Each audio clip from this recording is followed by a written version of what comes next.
What is shaking, my MS Gym family? How are you guys doing? Welcome to day 4 of this week. Super happy to have you guys here, and I'm ready to get fired up. I got no shoes on today because we got to do some footwork stuff. So I'm showing some leg, baby. It's all good. All right, so if you're brand new to the MS Gym, I want to welcome you. I want to let you know that this is the place that you need to be in order to learn how to exercise best and most appropriately and most effectively for MS. So exercise can help manage your MS symptoms, and it can help slow down the progression of MS, and that's why we're here. All the exercises in the MS Gym are built and designed and put together to help you step by step, strategy by strategy, work around the lesions in your brain, work around the demyelination in your body, and really restore your strength and your balance and your coordination and all that kind of fun stuff. So welcome. So what we're doing this week is we are working through a series called Standing Strong. So a couple weeks ago we talked about standing strong, and we worked on the activation exercises to get everything set from neck to shoulders to spine to core to hips to feet. And then last week we worked on a sitting series as well that really isolates out your core and gets you strong and shifting into your hips, even though you spend a majority of your time in a chair. And I've already heard that the people that have been working on the Standing Strong Activation Series and the Sitting Strong Activation Series in their bed and in their chair are actually standing better and actually starting to walk and take some steps forward. And then they're paying attention to the stuff this week about standing up, sitting down, taking steps, doing some like little mini split squats like we did yesterday. And today I want to talk about side-to-side balance. So with MS, one of the main reasons why people lose balance, they can focus on going forward, right? We can all focus on, okay, I just got to go from point A to point B. But what happens is that, especially with MS, if you start walking and something throws you off, like you're done, right? Your nerves are not firing very quickly, and so it can't, if you take a step and you start to go this direction, there's not a quick enough signal to go to the brain to say, oops, and right yourself and pull yourself back onto balance because that pathway has been damaged. So the goal of the MS Gym is to create a new neurological pathway or activate a neurological pathway or train the brain to use new neurological pathways or alternate neurological pathways. Let's say that. They're already in your body. We just need to turn them on. So we need to activate alternative neurological patterns to get this muscle right here to kick in so that when you, and this muscle, so that when you start to fall, boom, you can pull yourself back over. The other thing with MS is it's really hard for people to go to the side. So if you have to avoid something or you start falling and you start doing this, you have a hard time catching yourself. So today's exercise is going to work on that side-to-side balance. Now, I usually have shoes on just because most of you work out in shoes because barefoot is really hard, but I want you to be able to see my feet and what they're doing. Because as we do side balance stuff, what happens with a lot of people is their foot either rolls out or there's the foot drop where it does this and then it collapses into the ankle and all kinds of not good stuff happens, okay? I don't have strong ankles, as you can see. I was born with swimmer's legs, not football player legs, right? And my genetics and my family, I roll my ankle all the time. So my ankles are terrible. And then you add on the fact that I have Lyme disease behind it and celiac disease behind it, and my connective tissue in my ankles are shot. However, I can work out, run, do all kinds of stuff still because I work on balance drills like this a lot to get my ankles stronger.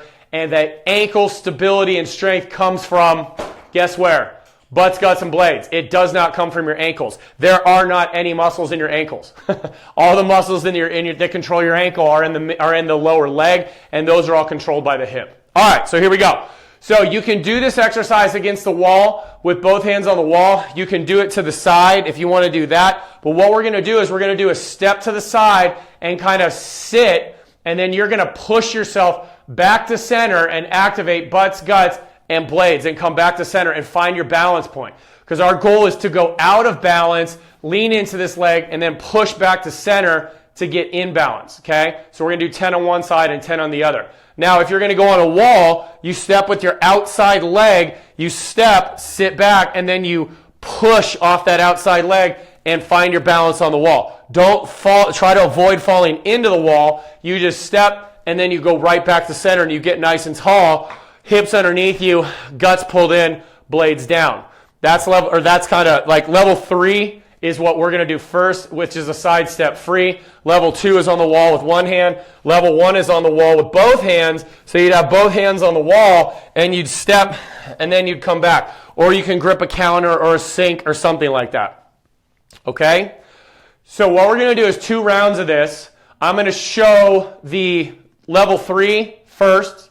Then I'll go back to level 1, then I'll go back to level 2, and then we'll go back to level 3. Okay? So let's go 10 steps. Go to this side. So before you even start and you preload, you need to preload it up, which means butts, guts, and blades. So you activate here, which takes away knee extension and allows you to be soft in your knees. Okay? Just a little dance. It helps out. I don't know why, but it just does.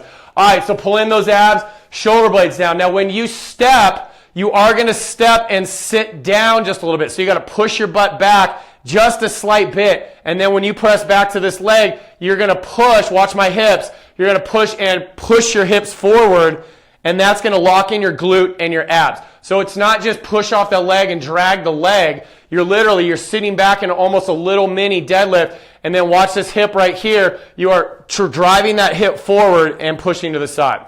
Okay, so we're going to step this side first. Here we go. Abs are in, shoulder blades are down, and glutes. Note real quick, think about how much time I'm spending on a simple step to the side and push back exercise. That is a big, big, big flashing sign, meaning that this is a key exercise and you need to listen. Okay, this will change your world. So here we go. Butts, guts, blades, step, lean into this leg a little bit, sit your butt back, and then you're going to push your hips forward, abs are in, come back to center. 1. Okay, so you're going to sit. I usually put my hands out for balance, and then you pull them back as you step back. That's 2. Down and pull back. That's 3. So you lock this butt, abs, and blades. So butts, guts, and blades. And go. 4. So I'll either go both hands up and 5, or I'll go one hand forward, the opposite leg. So you want to lean into this leg and then push back to center. 6. So you're coming down, you're pushing off this leg, and then you're slamming those hips forward so that your weight transfers to this hip. That's 7. So lean and pull. 8. Okay? Lean, so you're pushing off this leg, pull, and squeezing that hip to finish. 9. Leaning into this leg, push and pull. And 10. Okay? So now I'm going to go to the other side. So you're going to go this direction. And I'm going to show you how to do that on a wall. All right, here we go. So same jam. So we're down, then we're pushing off this hip, squeezing that one. And 1. Step, hold onto the wall. And 2. Step, sit back, push off this one, and then butt squeeze. Squeeze that marker, boop, and pull those abs in. Boop. Okay? Back down. So crack that nut, baby. Crack that nut. Make your booty into a nutcracker. 3. Down and 4. Okay? Down. Find your balance so I have both hands out, right? And 5. Down. Sit back. Push off this one. Then pull with the other one. 6. Step. And 7. Step. And 8. See, watch my hips. Down. And 9. I push my hips forward. I sit back. Push off this one. 10. Push my hips forward. Okay? Now we're going to go back to this leg. Okay, that's my right. It might be your left. So pick a leg. Doesn't matter. So if you're good on level 3, stay out there. If you're good on level 2, which is the wall, stay out there. This is level 1. I'm going to do this to the right, and then I'll go back to level 3. So hands are out. Here we go. Step into this side. Ready. And go. So we're down. We push off this glute and then squeeze with this glute. 1. Step down. Push off this glute. Squeeze with this glute. 2. And you can see squeezing that marker, baby. Squeezing that nut. Down and up. 3. Down. Butt goes back. Push from here. Squeeze from here. 4. Down. So lean into this hip. Push from here. Squeeze from here. 5. Down. Lean. And 6. Watch my feet. They're all staying down. I'm not rolling my ankle. 7. Step here. Make sure your feet are flat on the floor. Lean. Push. Squeeze. 8. Keep those abs in. Down. Lean. Pull. Abs. Squeeze. 9. Back down. Sit. And 10. So that's level 1. Okay? So 1 is 2 hands on the wall. 2 is 1 hand in the wall. Level 3 is off the wall. Okay? We just step to the right. We're going to your left, my right. We went to this side, now we're going to this side. All right, here we go. Ready? So last one, remember, it's step, you lean, abs are in, push off this glute, pull those abs in, squeeze that booty. So you see how that goes? Push, squeeze, pull. Push, squeeze, pull. Push, squeeze, pull. There's my dance move for today. All right, abs are in and squeeze. Good. Step, lean, push, squeeze, pull. Boom. 2. Down, push, squeeze, pull. Boom. 3. Down, push, squeeze, pull. 4. Down, push, squeeze, pull. 5. Down, push, squeeze, pull. 6. Down, push, squeeze, pull. 7. Down, push, squeeze, pull. 8. Find those abs. Come on. Push, squeeze, pull, or push, squeeze, or pull, and then squeeze. Boom. 9. Last one. And 10. Good job. So if you can think about pushing off that leg that you step with, pulling in those abs, it's push, pull, squeeze. I think I was saying push, squeeze, pull. Whatever. Push, pull, squeeze. So you do this, push, pull, squeeze. So you push, pull those abs in, squeeze that opposite glute. Okay? So push, pull, squeeze, boom, squeeze that glute. Okay? If you can do that, what you're doing is you're working your body in what's called the frontal plane, which is this. Almost no traditional therapy program for MS ever works frontal plane. Okay? If you did get worked on that, you had a good fit, you had a good program. Okay? But most people tend to just get people walking forward and they're like, I still don't feel steady. Well, if you don't add balance in this plane and you don't add balance in the rotational plane, how the heck are you ever going to walk properly? Because when we walk, all 3 of those planes of motion are activated and used. Okay? So if you like this video, go ahead and hit like. If you want to comment away. And be on the lookout for some cool stuff if you're brand new. How to get started, where to get started. I'm going to put up some previews of our free exercise programs probably over the next couple days. I know I've said that before and I've been a little slow, but that's happening pretty much within the next half hour. So we're going to start that. If you have any questions, let me know. Love having you guys here. Start practicing this stuff. By the time you get to Saturday, we're going to put all this stuff together and you're going to have a bad mamma jamma standing strong circuit. All right? So practice your dance moves and I'll see you guys later.